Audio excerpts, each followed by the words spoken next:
For those of you who don't really know about Capstone, I'll give you a little glimpse. It's an opportunity for second semester seniors who are looking for a little bit of a change of pace in their lives.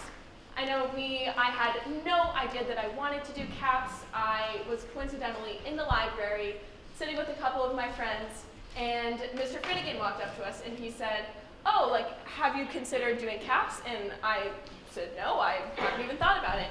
And so he said, "Why don't you come and sit in the meeting and you can think about it."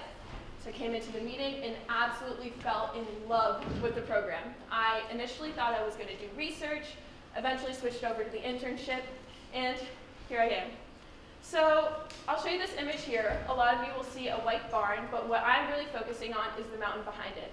What you probably don't know is on that mountain, there are stones that individuals have carried to build stairs and to eventually build a hut at the top.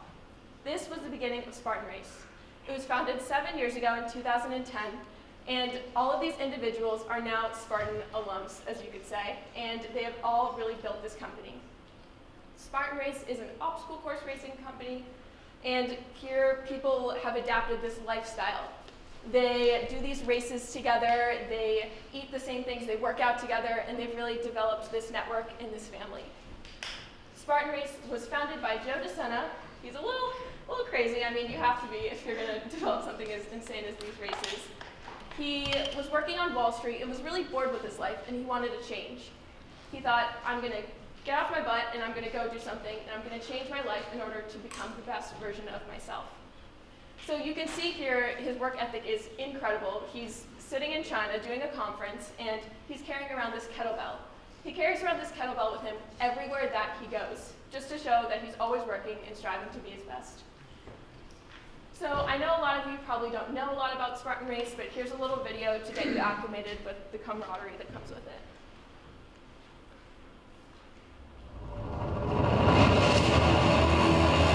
We had one goal in mind when we started Spartan, and it was to rip people off the couch.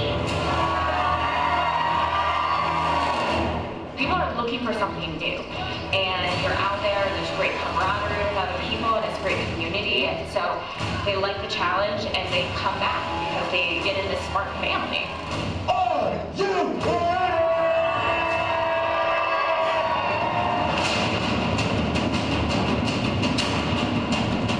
I cannot imagine a better race than this. I'm addicted. I want to find out what's in here. I want to find out what I'm capable of.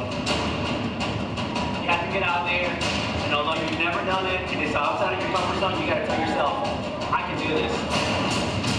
You're a part of something bigger than just you running a race.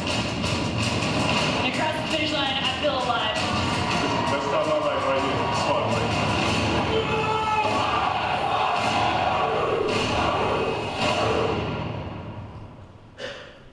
So although I wasn't doing all the cool stuff they're doing in this video, I did a lot more behind the scenes work in the sponsorship division, and I got to do more market research.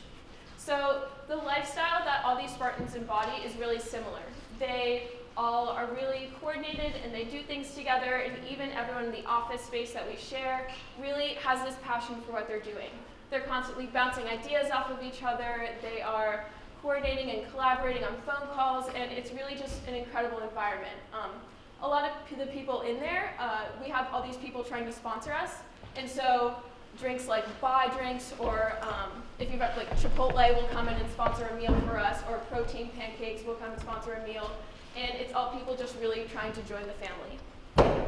So on a normal day, what I'll be doing is my supervisor would say, "Hey Lily, we are trying to develop races in Dubai, Saudi Arabia, South Korea, and we need to find sponsors in these areas. So what I need you to do is I'm going to give you a list of 150 different categories, and I need you to find 5 different airline companies based out of Dubai, and 5 different airline companies based out of Saudi Arabia, and so on." So I would go through these. This would usually take me a week or so, and the hardest part was trying to find these companies in different countries because we're so used to seeing them. We all know JetBlue or Delta, but no one really knows the South Korean airlines and those individual sponsors that we're really looking for. Another project that I would tackle is I would look up all the states that we have Spartan races in America, and I would look up banks and healthcare providers and hospitals and try and find potential sponsors. So maybe we could contact in the future Regions Bank in Alabama and say, hey, Regions Bank, would you guys like to sponsor us? Maybe we can put your bank on one of our obstacles in our next race in Alabama. Another project that I would tackle was a lot of business cards. I was given mountains and mountains of business cards, and they would say, we need you to take pictures of these, upload these files, and maybe in the future it would be really helpful that we could maybe sponsor one of them. So we would get business cards from Siggy's Yogurt and different nitro cold brew coffee companies that were local to Boston. The two primary databases that I used in order to do a lot of the research that I conducted was Winmo and LinkedIn. Winmo is more of a professional setting that not every single company has access to.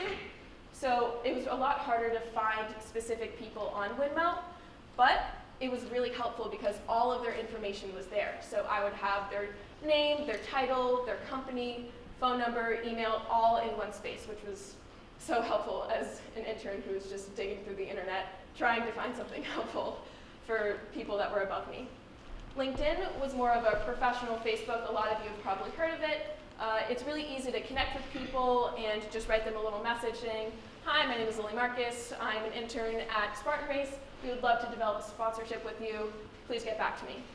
So my supervisor would give me, let's say, 10 shoe brands. He'd say, Lily, here's Skechers, Nike, Under Armour, and Fila.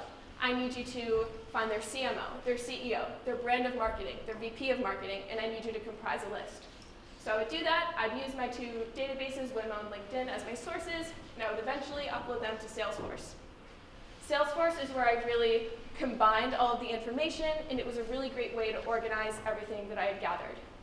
I would separate them into categories by different brands or anything in between, and it was just a really great way to have everything in one place so I could pass it on to someone of a higher rank so they could potentially reach out to them and develop a sponsorship. I'd say the best and coolest part of my entire internship was I got to sit in on 3 different meetings. The first one was wildly overwhelming. I was 10 minutes late. My supervisor said, hey Lily, as they do all the time, I am so late for this meeting. I have no idea what, I'm so swamped, like I need you to go and just take notes for me. And so in my second week of my internship, I had no idea what this meant. I mean, we all take notes in history class every day, in math class and English, and we all have a really formulaic way of doing this. But when you're in the real world and you're sitting there for 20 minutes and you have no idea what they're talking about, you end up writing down everything. So in about 20 minutes, I'd written 4 pages of notes, which was a little overwhelming. So I actually reread these notes a couple weeks ago, and I realized that they were talking about veterans doing Spartan races, which at the time, I had no idea what they were talking about. But that's fine, whatever. And so, I learned a lot from this experience. It was definitely a really great first exposure to meetings in the real world. The second meeting I got to sit in on was with our advertising agency, with ESP. What we were doing was we were developing a 99-slide presentation where we would have all of the questions that anyone from Nike or Under Armour might have for us in any division. So maybe finance had a question, it had to be in the presentation. Maybe their sponsorship division had a question, it had to be in this presentation. And so it was really meticulous and really helpful in a way because we really had to make sure that everyone's questions were being answered. And so during this meeting, it was cool because I kind of got to put in my input. I got to ask a couple of questions, and I wasn't taking notes this time, which was quite a relief, but I got to kind of have my voice heard, and that was really helpful. The final meeting that I got to sit in on was with Fila. Fila is a really big company. If you haven't heard of them, they're currently doing a collaboration with Urban Outfitters. So if you go in there, you'll see a bunch of Fila clothing, which is pretty cool. I went in a couple weeks ago, and I was like, I sit on the meeting. Like, I know what they're talking about. And so I got to sit in and with our VP of sponsorship and our merchandising people, and I got to hear their Fila's merchandising women speak about how they want to create a specific shoe for obstacle course racing and how they want to develop it and really partner with us. And I had to take notes for this one and just felt so much better. It was about an hour-long meeting, and I only took 2 pages of notes, which was really exciting. And that it was really incredible and a helpful experience for the future. When I'm at a real job and I'm taking notes in a real meeting, I'll actually know what I'm doing. So you might be asking this big question of what's next. So in college next year, I know I want to major in business, and I've always been really interested in marketing and sponsorship and advertising. And I'm beyond glad that I had this experience, because now I know that there's just, like, this is what I want to do. And I'm really glad I had this first exposure to know, oh, now I know I'm qualified in using these different databases. Now I know how to find people and do research and how to really push myself in order to kind of build a house. So if a company is a house, really interns are the foundation. And so I'm really glad that I got to be a part of that strong foundation in order to make that house as big and brawny as it can. So Spartan Race's motto is, you'll know at the finish line. And I guess my finish line, I know that I'm just eternally grateful for the CAPS program. Really, I can't imagine my senior year without it. Probably the best decision I made all of high school was going into that meeting that one day, and I'm just so happy I'm here. And so if you want to learn more about my internship, spartanintern.weebly.com. Thank you so much.